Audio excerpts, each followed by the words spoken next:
Today's show is about lived experience and it's about accountability.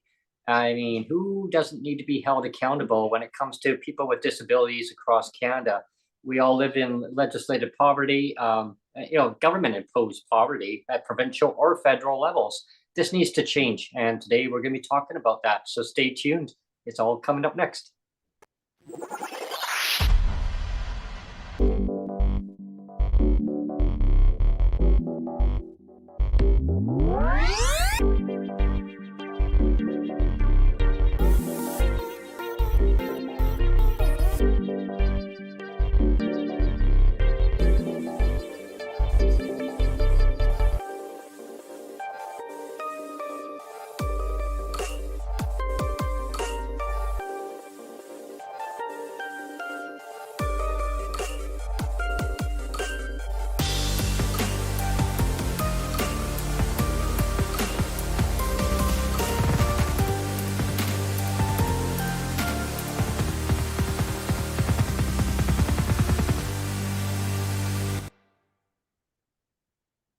Hello, everyone, and thanks for tuning in to PWD Allies podcast. My name is Brent Frain. I'm the host. Today, I have former MP Cheryl Hardcastle joining me from Windsor, Ontario. Hello, Cheryl. How are you? Hi, I'm great. Happy New Year to everybody joining us, and to you too, Brent. Yeah, the last time you were on the show, it was Halloween. Yes, Halloween we had you on. Yeah. A lot's happened, hasn't it? Yeah. Oh, absolutely. Yeah, there's been definitely a complete turnaround, federally, what's going on there, and who knows what's going to happen. Everything's up in the air. And provincially, we have a new provincial NDP in BC. It's going to be interesting what's going to happen with what's going on in the U.S., what's going on with tariffs, how it's going to impact BC and every single province across Canada economically, and again, the reason why we need to get the Canada Disability Benefit, going. Fast tracked a lot faster, and we'll dive into that and many other topics today. Mm-hmm. Yes. Yeah, the political landscape now with everybody probably already knows this, so I'm just going to reiterate. Okay, so Parliament's prorogued. Mm-hmm. It's the Governor General that prorogues. The Governor General prorogued on the advice of the Prime Minister. Justin Trudeau has indicated already, he's been in the news, he's not going to run again. There's a leadership race in the Liberal Party. But a lot of people, when we talk, you mentioned about the governance in the United States and Trump coming back in and the climate, we're really, really influenced a lot by a lot of the pop culture methods that are being used in politics now, and has been gradually for a while, especially with social media taking over for mass media, right? Mm-hmm. And there's pros and cons to that. Oh, geez. Now we're going to have, of course, the dog's going to start barking into the nitty gritty here. This is live TV. Yeah. But the thing, yeah, we'll all live with it, right? But what is really striking me right now is how a lot of people don't understand the nuances, the differences in our Canadian parliamentary system and the American system, right? They take those social media narratives and apply them American style to Canadian, and that's not how it works here. The leader of the governing party is the Prime Minister. We don't directly elect a president. Mm-hmm. We have a Prime Minister. So we will have a new leader for the Liberal Party. And if that leader is not someone who already sits in the House of Commons, until that time, they'll have a House leader. I don't know if you remember, and just for the benefit of your listeners, When I was a member of parliament for Windsor-Tecumseh, in the NDP caucus, we had a leadership change from Tom Mulcair to Jagmeet Singh. He didn't have a seat in the House, but he was still the leader of the party. It'll work very much the same way, however this plays out in this Liberal leadership race. They'll have a leader of their party. There will be an election, we know. By the fall, constitutionally, it has to be held by at least 2026, but we have these dates in the fall, so that's anticipated already. And then that's when there'll be like a total reset, right? Because you'll have an election result. Well, until then, that we still have the Liberal Party is still the governing party. That's what and the proroguing means that there will be a new throne speech and to get us going at the end of when they come back in March. There will be a new and interim governing structure that won't change because it's still a minority government and the Liberals are the governing party. So until then, we listen to the news, the current events, however we get it, and those influences of social media, which contains misinformation and disinformation, right? Because it's very politically biased. I wanted to what kind of opportunity is that for us as advocates for people living with disabilities? What do we do with all this? It's very relevant to all of our lives. I know a lot of people say they're not political, but no matter if you think you are or not, politics affects you. So where do you stand on certain issues? What is your opinion?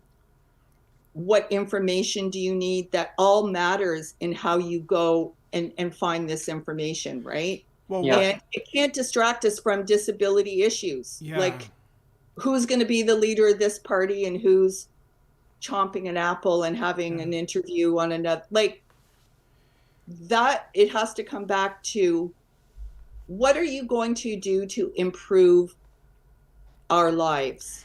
What are you going to do specifically for people with disabilities? What are you going to do about it is what it boils down to. Not what mistakes did past governing parties make, not what past decision makers made, even within your own party historically. What are you going to do, right? This is what we need. We need to hear those kind of things, and we need to bring those questions in very pointedly. Not, do you support the Canada Disability Benefit? You can't just say it, though. It has to be, what are you going to do to improve this? Yeah, and that's 100% correct, Cheryl. But I was just wondering, like, before we actually dive into the advocacy piece totally, I think I wanted to get your take on, the whole idea that the government's prorogued now, and a lot of people smarter than me are saying, like, it's not me saying it, it's people a lot smarter than me are saying this, is that Justin Trudeau basically picked the worst option to prorogue government, because you have a lot of bills that are just going to stall out now, and it really kind of inconveniences a lot of things. And also, like we alluded to already, you have the new incoming president in the United States, and it kind of leaves everybody here with their pants down a little bit. And yeah, I just wanted to get your take on, like, was it really the worst thing that I mean, was there a better option on the table for Justin Trudeau to do? Geez. Like, I don't know. I'm just being really, really honest. I don't have any, like, not saying this with any political motivation or anything. I don't know what other choice he had at that time, with so much pressure to resign, so much pressure, so much media attention on those desires from different individuals to resign. I don't believe that he had any other choice. Okay. And yes, now they can seize on that because that's good. You know, that's good political meat. I can tear the flesh off you on this issue now. However, I look at it as that just being the sensationalism of the issue. Okay. Yes, there are valid concerns, and there will be, and there always are. That this is why we have trade agreements. This is why we already have treaties. This is why you already have all of these legislative frameworks in place. Trump is speaking rhetorically that he's going to pull the rug out or do this or that. That's his style. That's a communication style. How we respond to that is very important, that we're a unified front, but we do have already enmeshed, we do have a legislative framework that we work under with these two countries, okay? And 3 countries, as a matter of fact. Our, what we call NAFTA became NAFTA 2.0. A lot of people called it, but it's the, you know, the, what is the proper name of it now? It escapes me. The Canada, US, Mexico free trade agreement. We have NAFTA 2.0. We have this in place. We have GATT, the treaties that globally there's a legislative framework that everybody uses to engage in trade. It's almost like the Mex-UCANA or something like that. Yes. And we have a global, like I said, GATT is the global treaty. If you want to engage, you know, these are the responsible mechanisms that are in place to engage. So will the United States become more isolationist? I live, you guys probably, I think you mentioned this, I'm in Windsor, Ontario. Pull up a map, everybody. Take a look where I'm at the very southern point of Ontario. Right across the pond. We have a new bridge that's being built. It's called the Gordie Howe Bridge. A new bridge being built federally between Canada and the US for that trade, for those trucks that come back and forth. You've probably heard and on the news, wherever, I think on CBC, even in the United States, and there's good informative podcasts, there's good videos about how our auto trade works. And right now, when you buy a car in North America, most likely the parts for that car, and I'm saying the big 3, okay, which are now Chrysler's called Stellantis, Ford, and GM, right? You have parts, you have components, they can cross the border to Windsor and that Golden Horseshoe, that industrial area in southern Ontario that goes down into Michigan and Ohio. It's a whole industrial corridor. They cross like those components to get to become a completed car. They've crossed the border 70 times. Whoa. 0. Okay? Yeah. They've crunched their numbers. They've invested in their plants on either side. It's very hard to say, oh, they're going to, if they don't like what we're doing, they're going to leave us. Right? This is all corporate. You hear that all the time. Oh, they're going to leave their investment. They won't. They won't leave their investment. That's a fear tactic. But what you have to do is do your job if you're in government. You are the diplomats now. Do your homework, get a good agreement. Just the way we expect our union leaders to get good, responsible contracts with employers that are corporations. Like, we expect everyone, like, pull your weight and do your job. And that's what a government is supposed to do. There is no scenario where you have a government that can just put their slippers on and rest. This is continual. The work is continual for many reasons, whether it's inflation, whether it's new technology, emerging issues of, civil unrest in certain countries that weaken an investment somewhere. Like it's always moving. It's always evolving. So you always have to have a governing body that is nimble and responsive. They always have to do their homework. There's no free lunch. We make it look like glamour, like they want it. These are not cushy jobs. Yeah. They should not be cushy jobs. And when someone in an opposing party, for whatever reason, when they complain about it without offering a solution, we would do this. That's big red flags to you that you're just listening to rhetoric. Yeah, Cheryl. When it comes to like the Canada Disability Benefit, like the regulations, like how will that work when a new administration comes in? Yeah. I've been hearing a lot of people fearing of, well, it'll just get postponed even further. Yeah. That was one good thing we celebrated when that became law. That's law now. So the prorogue doesn't affect it. Okay. So that administrative work is being done.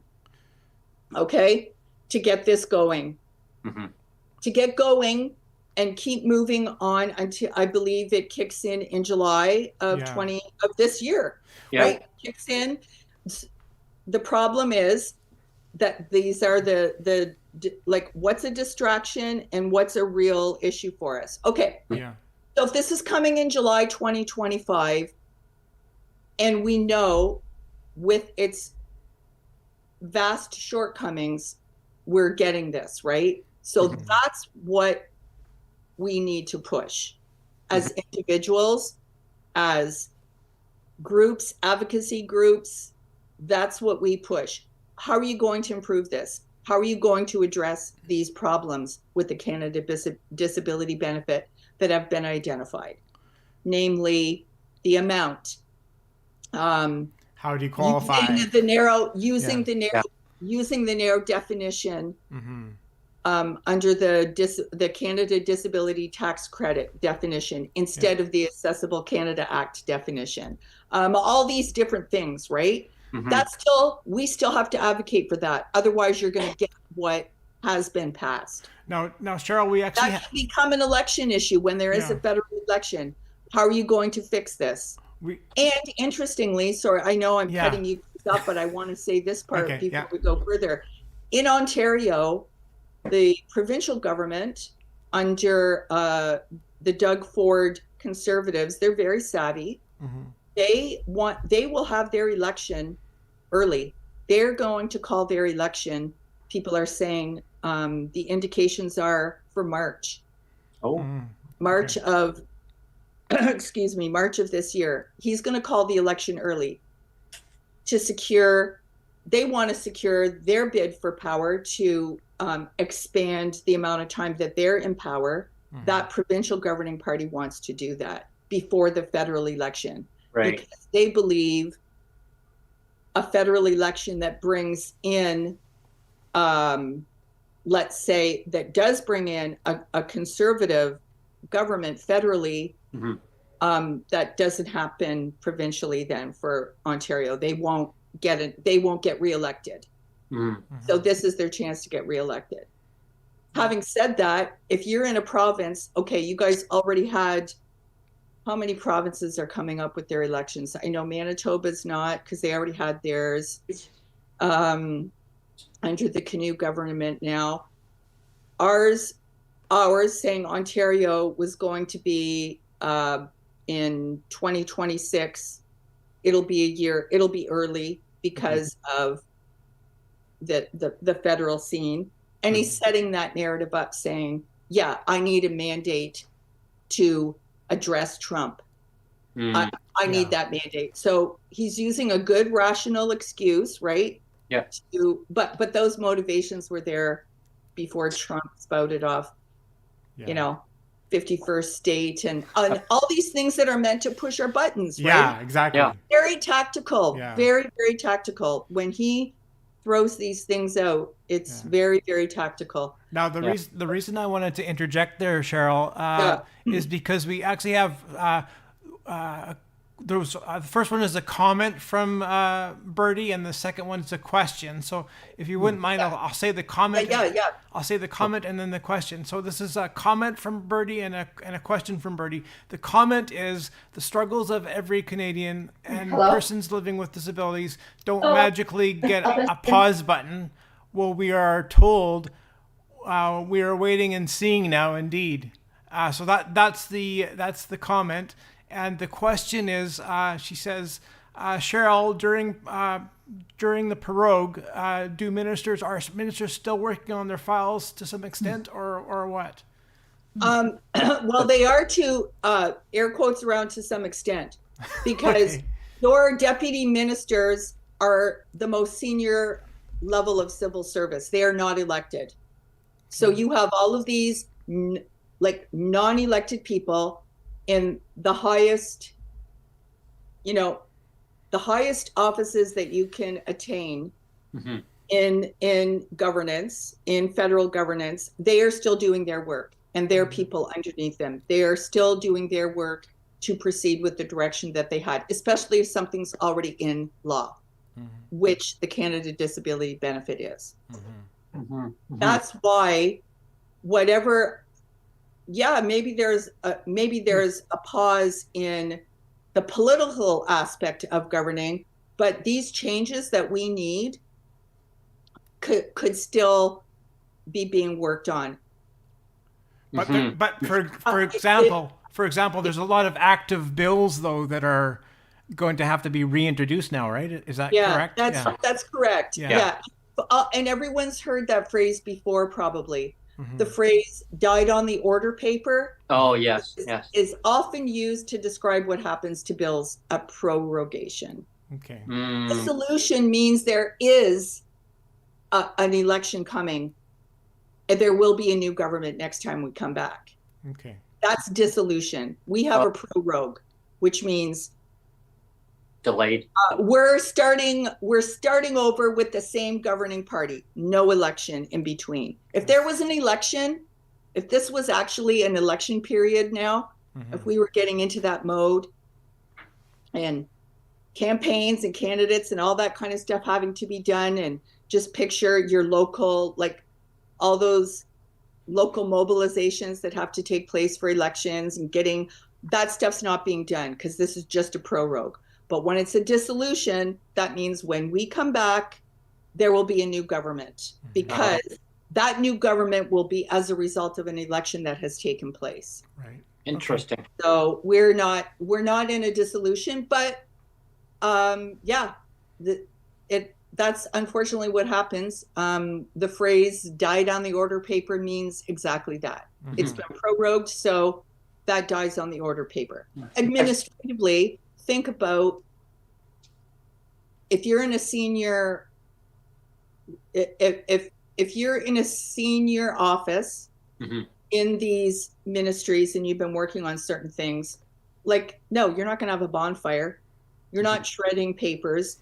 You are, now this becomes historical work, something you can build on, something, okay, when it's time for this bill to move forward, when this bill gets reintroduced, is this bill going to get reintroduced? All those decisions that are made, that's what got them to those senior levels of office. They know what has to keep going. What do I put aside here and hit the ground running when a new bill comes?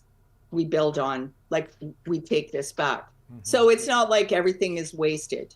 There are some things that are, when I think of so much of the work that I just did on a day-to-day basis without having these kind of interruptions, there's a lot of work that you do that, it can be used by somebody else when you don't come back. If you do the work as an elected person, you direct your resources into work that is very easily taken up by the ministry, so that it's not just political work or fantastical. It has sound, rational information behind it. One of the things I'll use as an example, in my portfolio, I had several things, right? People living with disabilities and also sports.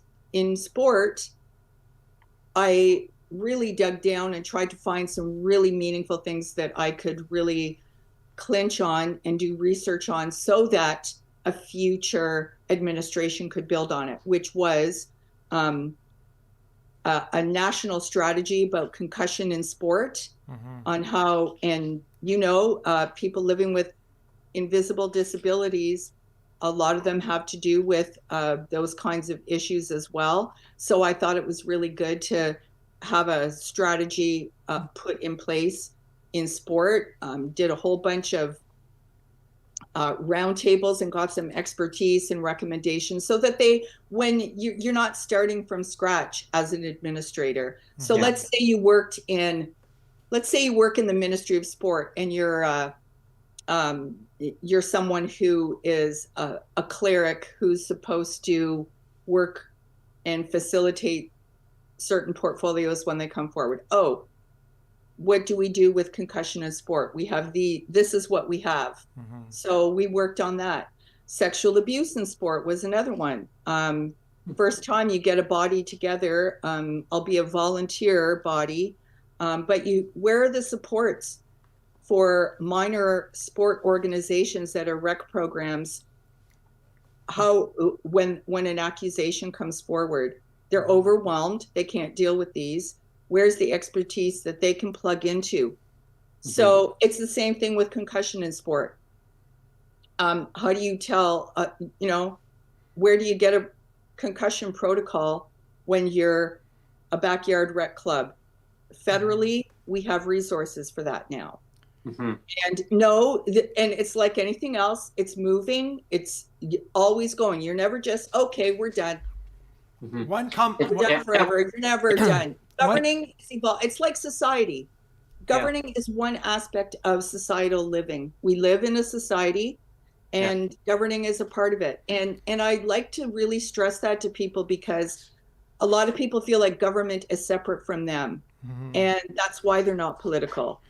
They don't feel like they're heard. We've got to find ways to, like, how do you bring people back to governing as an extension of you?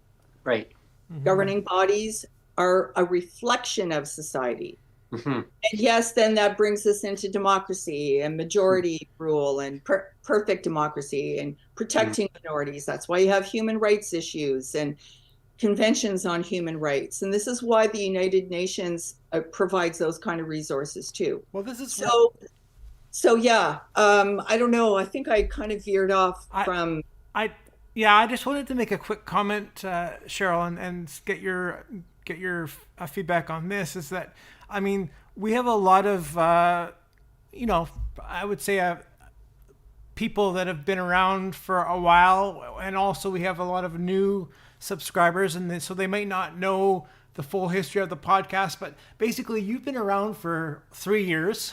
Just like we have, you were around from the very beginning, day one, basically, right? Yeah. So you've been around for 3 years, and one of the things that I always pay attention, and one of the things that I know that you say all the time is the importance of definitions, and that you always stress, like, we have all these definitions already, and so like, why does government feel the need to sometimes like reinvent these definitions that are already made, right? Right. I just wanted to get your feedback on that. Oh yeah. That's where people get disenfranchised from government, right? Because they see those political personalities that are holding those offices, and sometimes they make these political choices. It's a political choice to not take the Accessible Canada Act definition. and use it. And we had to fight so hard to get that definition to reflect the United Nations Convention on the Rights of Persons Living with Disabilities has a definition. We're supposed to be signatories to that convention. Why aren't we using it? So now we, kicking at anything. I will now it does sound like I'm getting political, but I earned that right with some of my inside information. Yeah. Everything the Liberals did, we had to drag them kicking and screaming. Mm-hmm. And then they take credit, but drag them kicking and screaming. And you got to work with these people to get them to do it. It's so exhausting, but you do it because that's what you're there for. That's my job, to work with them. That's mm-hmm. why I'm not in office now. I get so, like, my emotions when you talk, like, oh, well, the NDP are in bed with the Liberals. Do you realize how hard that work is to work with that governing party to do that? It's not as collegial as you would want it to be, really. In our utopian society, we would want, we're all working together. It's not that. It's very, very difficult. And the work, when you get a minority government mm-hmm. that they have to work with you, like, it's a big deal, the stuff that has been accomplished. Mm-hmm. It does move the needle. It doesn't feel like it because we're still like, I've only got $12 at the end of the month for fresh fruit and vegetables, or, like, we're still screaming and hurting so bad that sometimes those things get lost. Mm-hmm. But yes, these definitions are there. I've said this before too, Neil. I'm glad you brought it up. Anything that is done right now, like, even let's talk all these shortcomings with the Canada Disability Benefit. Mm-hmm. The Senate did a report. What year was it? I think it's 2019 now. There's a whole comprehensive Senate report that is very scholarly in its approach, that refers to the expertise, that tells, here's how you can improve the Canada Disability Benefit. It's all there. You don't have to start from scratch with anything. There's so much that's already done to address these issues with the Canada Disability Benefit. We're capable. There's even economic reports. There are economists and groups that have done that scholarly research. I'm saying scholarly because call it scholarly research, call it academic research. What I mean is they've taken that intellectual approach, not a political approach, and they have shown it is more expensive to be a person living with a disability in poverty than an able-bodied person. There are added expenses to living with a disability.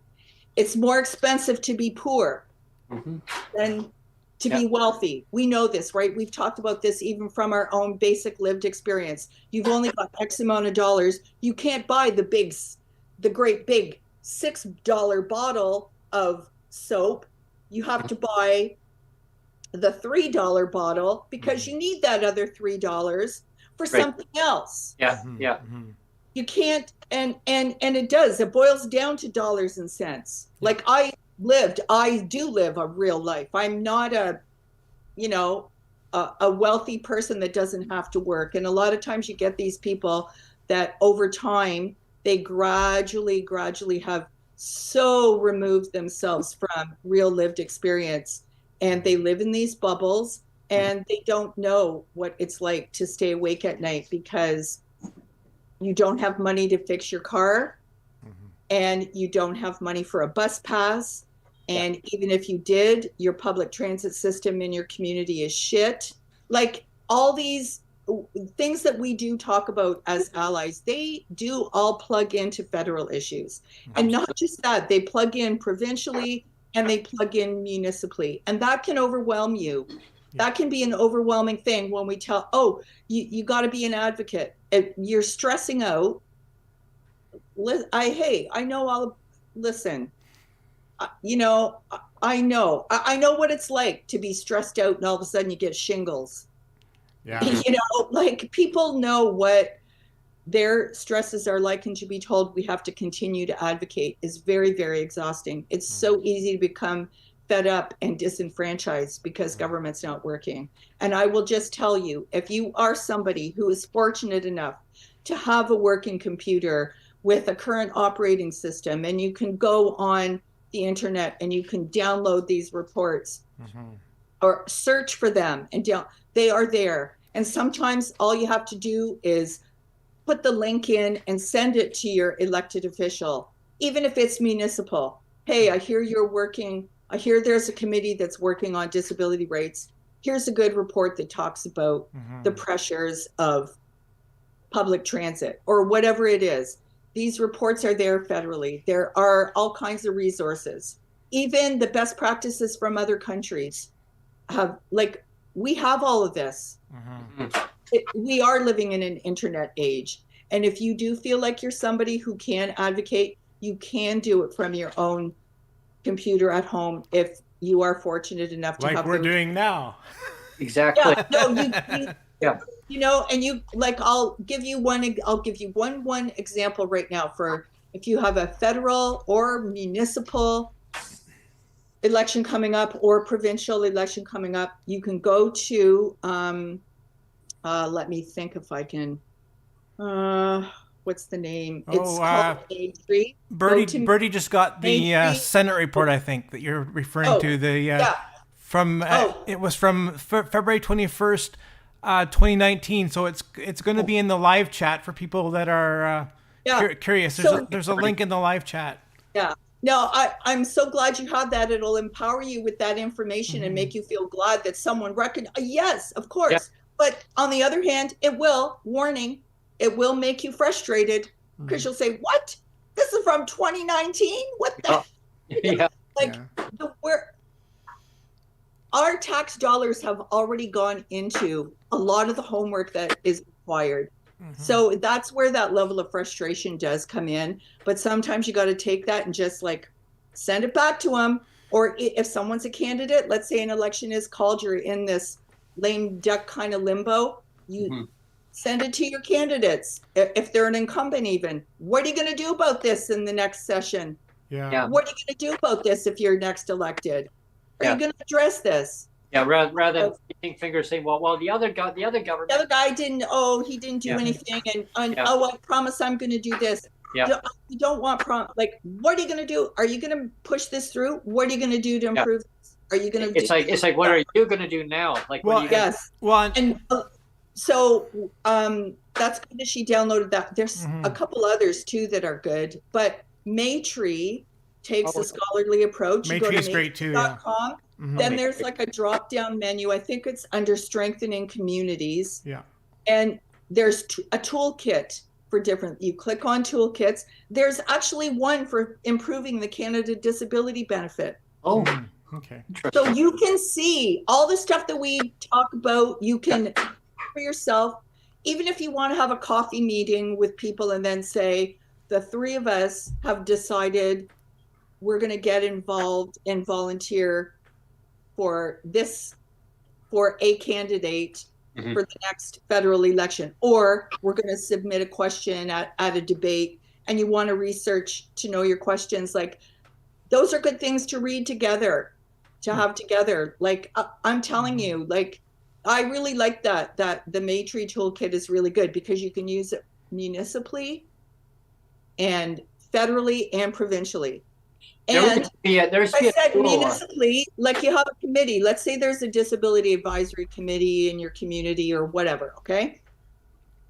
Even if you're not involved with it or you don't know those people, you don't know when their next meeting is, you can't find it on the website or whatever, you can still email and with a link to a report. Here's something to help you with X issue, whatever it is that you come across. Yeah.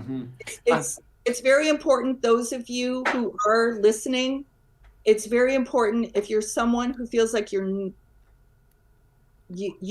can muster up the energy a little bit to do those kind of things, I think it's really, really important that we keep doing it.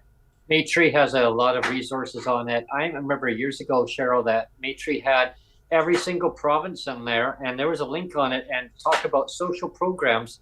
And Yeah. for some reason, all of a sudden, poof, it just disappeared. Yeah, I remember that. Showed their mandates and all the breakdowns of cost measures and what the caseloads are and what they projected going forward. And I thought, this is so interesting. And then it just disappeared. I'm going, oh man, because I was like, I wonder if it wasn't. Yeah, I wonder. I don't know what the reasoning behind that was. Maybe Well, it one wasn't of the anymore.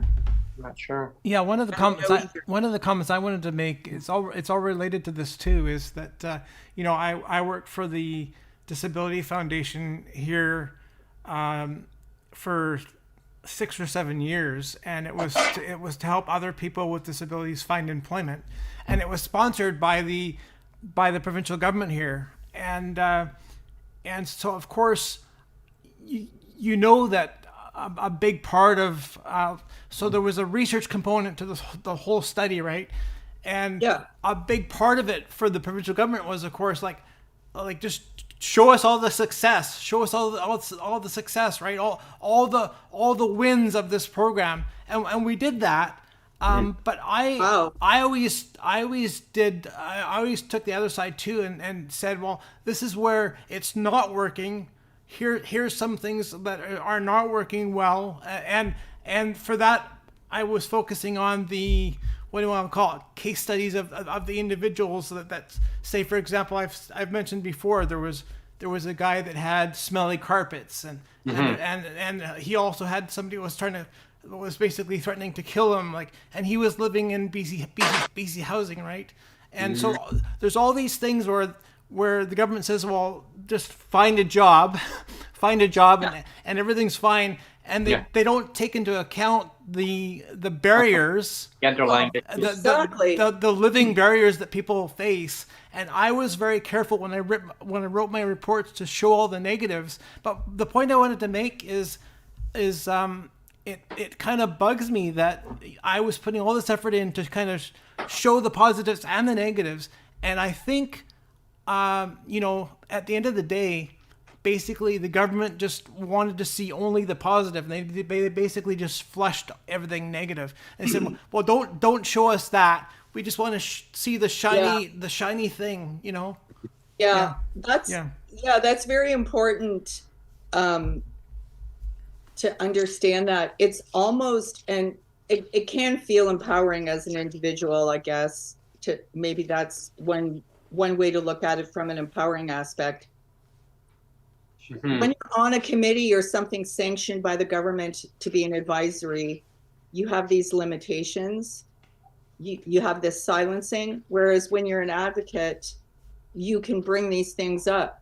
The problem is now you are considered, oh, you're an enemy, you don't want to work with us, right? So you always have to have like, I don't know, for want of a better phrase, okay? I think we're all adults here. I don't mean to offend anybody, but you need the shit disturbers to like ruffle it up. And then you need people to screen that out and say, look, here's what you can do. Like to do, you have to do that homework, right? Yeah. And it does matter. And at least for you to say, yeah, I went on the record, we brought it on the record. That's why I love committees when they invite testimony, and the testimony is very realistic. That stays on the record, even though they filter it out. I went, okay, is that too loud? No, it's fine. Oh, it's actually good. I don't have the little, I have the one dog, I have her little beeper on. I just vibrated to get her to be quiet sometimes. Sorry. Okay. No, we can't hear it. So when I was advocating for people living with disabilities, it was liberal government, and the minister of the day was like really sifted through like only the good stuff and just ignore la la la la la. Didn't hear any of our stuff. Only want to hear what I want to put out. Yeah. So I made sure as much as I could to get things in the like on the record, right? You try as hard as you can to get things on the record. Yeah. And you can't be belligerent. You can't, you know, like we can talk a little bit more candidly here, but you have to like meditate or do your calming. You've got to do it within a certain parameter because you want these things to get on the record.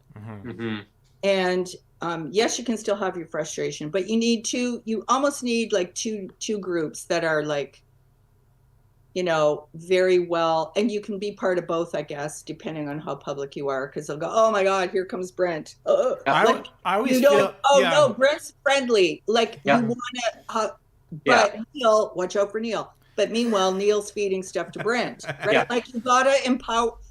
That's why this.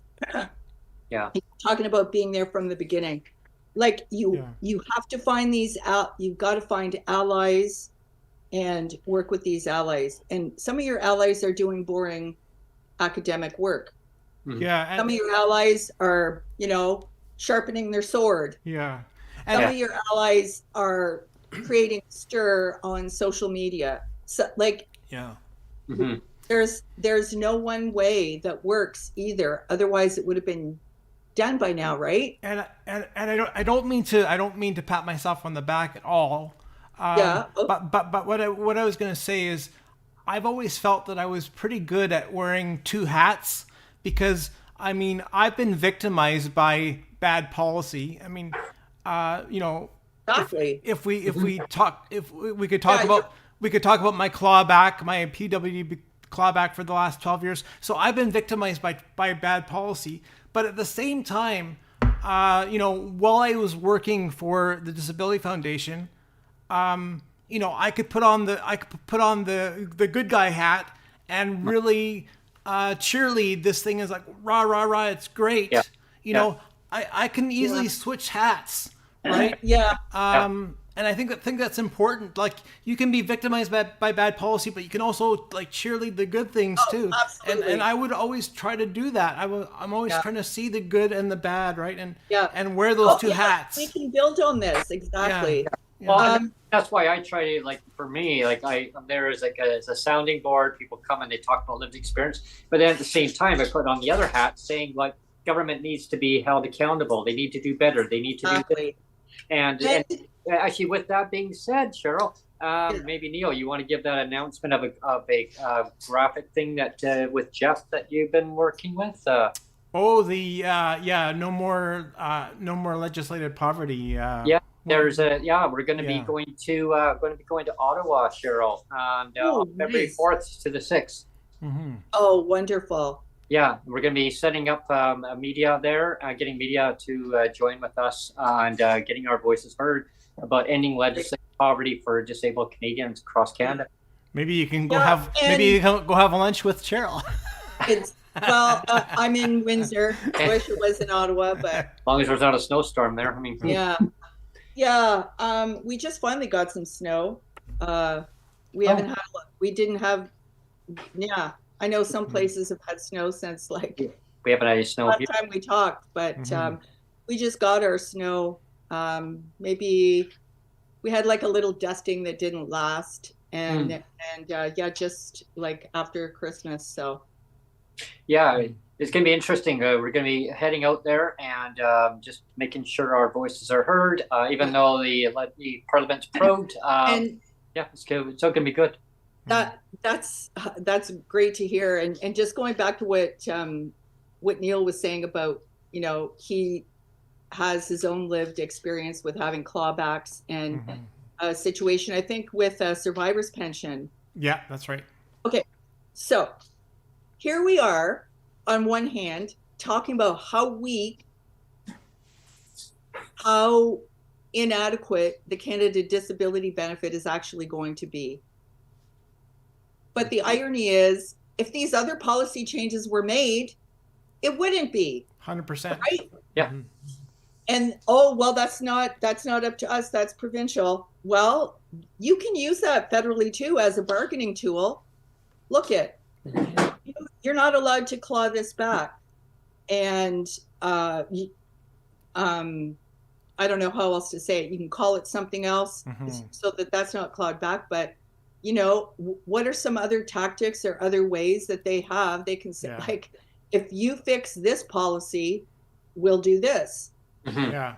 Well, I'm hoping because that so many people that have a story about their situation, their case study actually about being clawed back. If they didn't have that problem, this benefit would actually bring them above or to the poverty line. Yeah, well, you're talking about 75%. Some people, like, isn't it? How many are who live in poverty are deep poverty? 1.6. So I was 1.5. It's about 1.6 million now. Yeah. Yeah. And actually, so over time. Yeah. But you're right, Cheryl. If the federal government could use that as a bargaining chip and say, you know, we're not going to give out this Canada Disability benefit until the provinces get in line and stop other clawbacks. Yeah, I don't think that would work. Well, maybe not. We have to find, I think, because all it does is punish you. Yeah. Okay, fine, we won't do it then. Depending on the kind of government you have to figure, like, something else has to be in play. Oh, if you do this, we'll make sure that you're, I'm being so hypothetical right now. I don't want to get in trouble politically, but what if that, you know, we'll increase the amount that you get for like apprenticeship programs or whatever it is. You've got to tie something else to this. The problem is people living with disabilities is not sexy. Yeah. Right. It's not politically fizzy. Yeah. Right? Yeah. Like you said about, like, only tell us the wins. Yeah. How it works with our first past the post system. That goes back to electoral reform. I'm telling you. Yep. Yeah. You know, and that's what I'm hearing on social media and just around my neighborhood too. A lot of people are saying, well, then, like, why is the CD or the CDB the way it is at up to $200? And you know, of course, there's always that narrative saying, well, why didn't the current government working with the other one make them do that and push it forward? And it's that narrative, right? I know. You know, it's like you know, I mean, saying like, oh, the federal NDP, why didn't they force the Liberals to actually make the CDB happen now? You know, and there's, I mean, we had Benita on talking about that, exactly it, and there was a lot more in that bill that if they didn't do it, that whole bill would have. And she gets a lot of slings and arrows at her, right? All the time. It was a tough question. I mean, I threw it at her and I said, don't take this personally, but why didn't you do it? You know, and I mean, but she explained it. And again, I mean, Now that brings us to another part of all this, right? Yeah. That's a good story. Why didn't any media pick that up? Yeah, exactly. It's not clickbaity enough. It's not. No, what is it about these issues? Like, they fall flat when it comes to the limited media that we have left, or the limited responsible journalism. There's very little left, even now. Like, I love to look at actual news articles. How many times do you get like 3 or 4 journalistic facts thrown into an opinion piece? I don't want an opinion piece. Yeah. I want just an article about the facts, please. Well, that's one of the questions I had to one of the media. Like, I had a media interview not that long ago, and I actually had mentioned that to a reporter. They left that part out of the report. I had said about the agreement with his federal NDP with the Liberal Party about the CDB, and it was just like, oh no, this is no, I don't want to hear this, and they didn't put it there, and it was just like crickets, you know. Yeah. I was like, wow. Like, I mean, I said, this is about lived experience. Like it should have been all splashed over the media. I mean, I've said that for a long time, and even like in my just being totally gratuitous right now. Yeah. Some of the work that even in my local paper, yes, it's owned by Post Media, and they have their corporate agenda. Like, why are you not writing about this? Yeah. Well, Like it's locally, whether yeah. it's like independent journalists need to write about things that keep it viable for them. Mm-hmm. I Well, guess I don't know. I was a journalist and a community newspaper reporter and editor for 20 years. I think you guys knew that in yeah, my yeah, previous life. Yeah. yeah. And the way it's not even recognizable to me anymore. Mm-hmm. How It's this changed is so much. done, like how it's changed so much from how I did things. Yeah. Well, I'll even reference and I mean, and to our listeners, our viewers, I mean, nothing against any political party. I just want to make sure everybody understands this. That Yeah. in BC, we recently had our election, and so we got a slim majority NDP government. They didn't need the Green Party, unfortunately, but the Green Party ran on their platform of for people on provincial and disability and assistance. So of course it used to be a pension, but anyway, that's Yeah. a whole thing. So the Green Party ran on it, saying that they were going to bring the rates to $2,400. But the media never ran with it, and that's like so infuriating. Like saying, well, why didn't you say, hey, you ran with this $2,400? Now the NDP is saying, well, we're going to wait on the CDB federally. Yeah.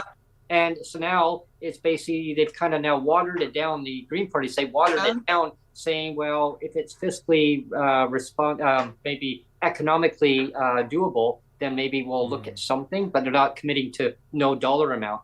So again, it's that narrative of, and I think the people in the disability community feel like, okay, well, who am I talking to here? I know. And then just going back, there are reports, there is work, there is academic work done that shows you could take money from somewhere for a program and it would be more effective to give it to those individuals. Like started farther at the bottom. Yep. The individuals, and you'll get more bang for your buck. Yeah. So they like a building. That. I have a very cynical view about, especially federally, and how that influences the culture, like the political culture, the decision-making culture, no matter what party in every province. Because federally, we've only had 2 corporate parties. Yeah. They take turns. Yeah. Over time, maybe at one time they were not, but they're both, different ways of the same machine. They're both corporate parties, and they've been taking turn governing for what, 150 something years now. Yeah, that has to change. So yeah, and I think the problem with that is, and that goes back to like electoral reform and everything else. Yep. Aside from that, it goes back to this other idea of these machines and this influence, how they're perceived in each province, how we're going to wait and see what they do, because everybody wants to pass the buck, stay in power. Yeah. What's the narrative we can use to keep everything copacetic for us? Right. Instead of saying we're going to follow the evidence. Yeah. We're going to do this. We can find the money to do this when our approach was we've got to do all these other social programs. Yeah, it's like, what are we going to do? Yeah. If you eliminated the money that you gave to, well, I shouldn't say eliminate. If you found money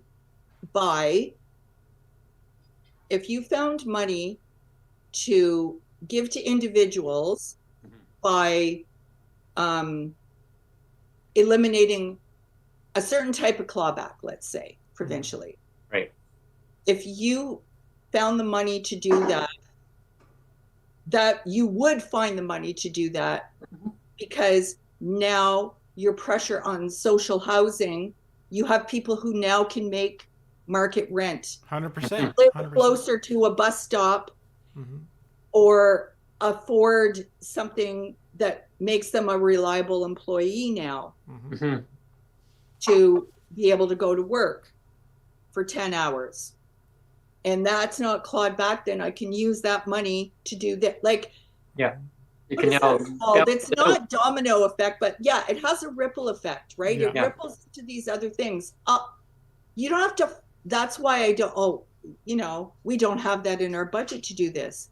You do have it in your budget to do this. You just don't see it because of the lens you're using. Yeah, it's not prioritized. It's making the decision making on how it's going to better people's lives. So it's like saying, well, if we allocate this to this person, how is it going to better their life in so many ways? Yeah. And exactly, like it's like a domino effect. It's because it's like, oh, well, I need a jug of milk, but hang on, I need a bag of carrots. Well, maybe I'll have to get 1 liter of milk so I can get those carrots. Yeah. Than saying this is going to last me longer. Well, why not Exactly. give the money that way? Yeah, and I know I get charged with being an idealist a lot of the time, and that I'm okay with that actually.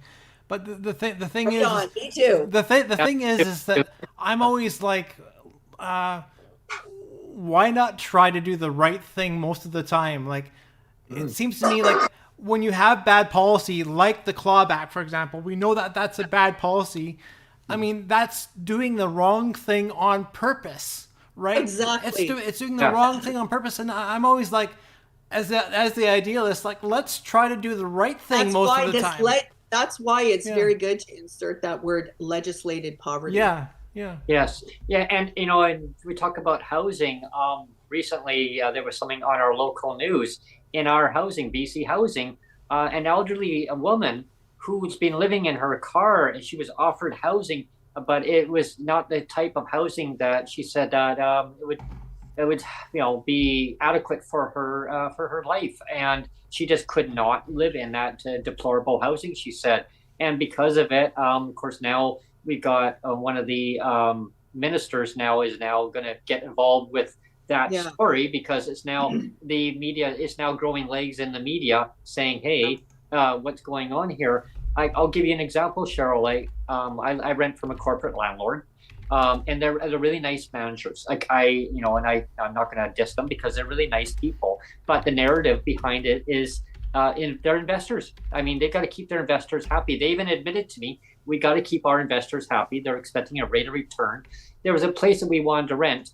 But it was without out of our financial means, for Sonia and myself. So we couldn't go and rent there. I mean, it would put us in a very bad situation where, you got a roof over your head. You can maybe buy some food, pay some bills, but now you're in a spot where you really can't do too much. Now that same place, because we haven't rented it, it's now going for $1,900. So even if we want to, like now it's like, what happened there? And it's been vacant since November. Yeah. And I'm like, I know, it's so frustrating. Yeah, and I see that too, and that's the problem when, and our, we have past governments to blame for eroding or reducing like cooperative housing. Yeah. Not everything. Not like when you say housing is a human right. Why we say that? Not everything is meant to fit into this capitalist formula where you have to make profit. Okay, maybe you can make X amount of profit. The interesting thing is the way it works right now, even with stock markets and investing and all, and those rules could change too. I know I've talked to you about these things before. Yeah. So you could say, and I'm just going to use off the top of my head for the sake of demonstrating my point. Okay. I haven't researched it lately. I don't know what the numbers would be lately, but you could say you can make 6% profit on housing. Mm-hmm. That's it. Mm-hmm. Yeah. In perpetuity. And when you sell it that market value. Like, no, you can only have a 6% profit. But the way they do it is it grows. Oh, yeah. It's not just a profit, but every quarter you report, and I'm talking about investors now, in a whole bunch of things, not just housing, but it's including housing now. I mean, you have all kinds of numbered companies that just own. Oh, yeah. So and it has to go up every quarter. So I made 6%, now 8%, then, and it has to keep growing every quarter, or it's reported as a negative, a profit loss. And we see that. No, you're still making a profit. Yeah, exactly. It's just that you didn't make more money than last time you reported. Yeah. You're still making a shitload of money. Yeah. That's what's frustrating to me. So then that's reported as a negative or a loss, a headline. Oh, the Bank of Canada and the posted this, and then these reported losses. They're not. Oh my God. Well, here's the way it's manipulated. You're still making. It's like that's why I talk about access before excess. Yeah. And when you talk like that, even though it makes sense for certain things and it can coexist with capitalism in a democracy, you can have regulations coexist, but oh no, now you're a scary communist. Yeah. Well, and it shuts the conversation down. And no, that is actually not. Yeah. Social housing is a responsibility for human rights. Are we not invested in individual human beings so that they don't suffer? Well, but it's okay for a corporation to pay executive millions of dollars and like excess space, excess, like it's okay to allow excess. Right. And I'm just remembering that one meme, the yacht for my yacht. Okay, to me that speaks to excess. I'm not saying someone who worked hard and innovated doesn't deserve reward. We all get that. We all get that. Well, here's a scenario. People don't have access to basic needs because you're allowing excess to come before access. Access before excess. Yeah. Like I said to our corporate landlord, well, what if we pay what we pay for rent there? It's been vacant for X amount of months. Oh no, the landlord, the owner won't go for that. I go, so it's going to stay vacant. They're not going to rent it, and now you can jack it up to that much money. Good luck trying to rent it. And they're like, well, that's all part of doing business. I'm like, and wow. And then I argue with the housing provider in BC, and where I say, well, what if you have a roommate, or what if you have a friend of yours who wants to move in, split the cost of housing because they can't afford the high market rent? No, you got to be homeless, or you got to be fleeing back, or your place is being condemned or sold. And I said, well, the policy is messed up. And they're like, well, that's how the policy is written in regulations. And I go, well, the regulations need to change. Well, unfortunately, that's you have to be in a common law relationship or married. Then you can move to BC housing. I'm like, say what? Yeah. I know. If you get down into it, there are so many of these things that are regulations. Oh, I know. That could just be done without a stroke of a pen. Boom, done. Yeah. And that are life-changing things. Oh yeah. But it's not that they don't, I don't know, they don't appreciate the depth of importance of that, I guess. They just live in a bubble. We do it for you. Oh, we'll open a can of worms, and we have to do it for everybody. Yeah. Have you heard those kind of sayings before too? Oh, I have. Oh my God! Like, actually, the housing provider, BC Housing, said that to me on the phone. If we change it just for you or your neighbors, we have to change the whole system. I go, and would that be a bad thing? Exactly. It would be actually a good thing, because I said my motto is I like to see people housed, not unhoused. Yeah. And level they know, right? It's like you said earlier, though, Cheryl, is if you raise the rates or you eliminate the clawback policy, you're pumping more money into the economy, like directly, and that's a good thing. But for some reason, the governments don't see it that way. Like, well, if we give people more money, they're just going to spend it. Well, of course. That's what you want. That's what you want. But for some reason, they're like, well, don't do that. I worked on, before I was elected, I worked on a national pension reform committee that was just dealing with seniors and old age security and talking about like economic stimulus. That's a no-brainer. You have small communities that are hurting. You have small towns. Seniors live everywhere. If you increase these things, and like I said, you have evidence they did this here. This is what happened. That's why, like, and why are we like do a pilot for 18 months and monitor what's happening. And you'll see the successes and be able to actually get behind it and take credit for it and feel like it is a win. Like you can do that. Start it off with your wording if you have to, and then make it permanent. Like, I mean, call it like the Economic Opportunity Fund or something like that. Yeah, like exactly. But there's that political courage. The ambition to really get it done, saying, it's like trying to put that DERB in there. Oh no, we can't do it because if we put that in there, then the CDB is gonna go through. It's like excuses of not to make things better for people's lives. We've blown past the hour. Yes. So I don't know if you wanted to wrap up now, Brent. Sure. We'll have you on again very soon, Cheryl, and we'll do a little catch up on where we left off. Well, first of all, Cheryl, I'll pass it to you first. I guess your ending statements, and I'll be closing out. Well, thanks for having me back, you guys, and thanks for the discussion. It's energizing. Yes, it is.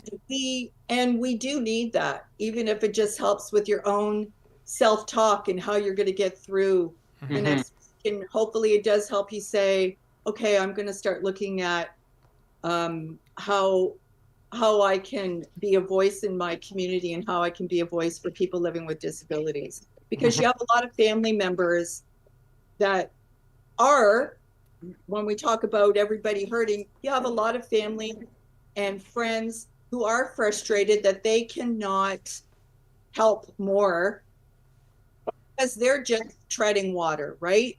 You've got a lot of people that do want to be allies. We have to figure out how to put that on those government opportunities. Okay. Yeah, exactly. And it's so important to come together as a community and hold the political absolutely federal provincial, doesn't matter who they are, hold them accountable. I mean, they're in office. That's like, what are you going to do for me? Like, how are you going to change my life for the better?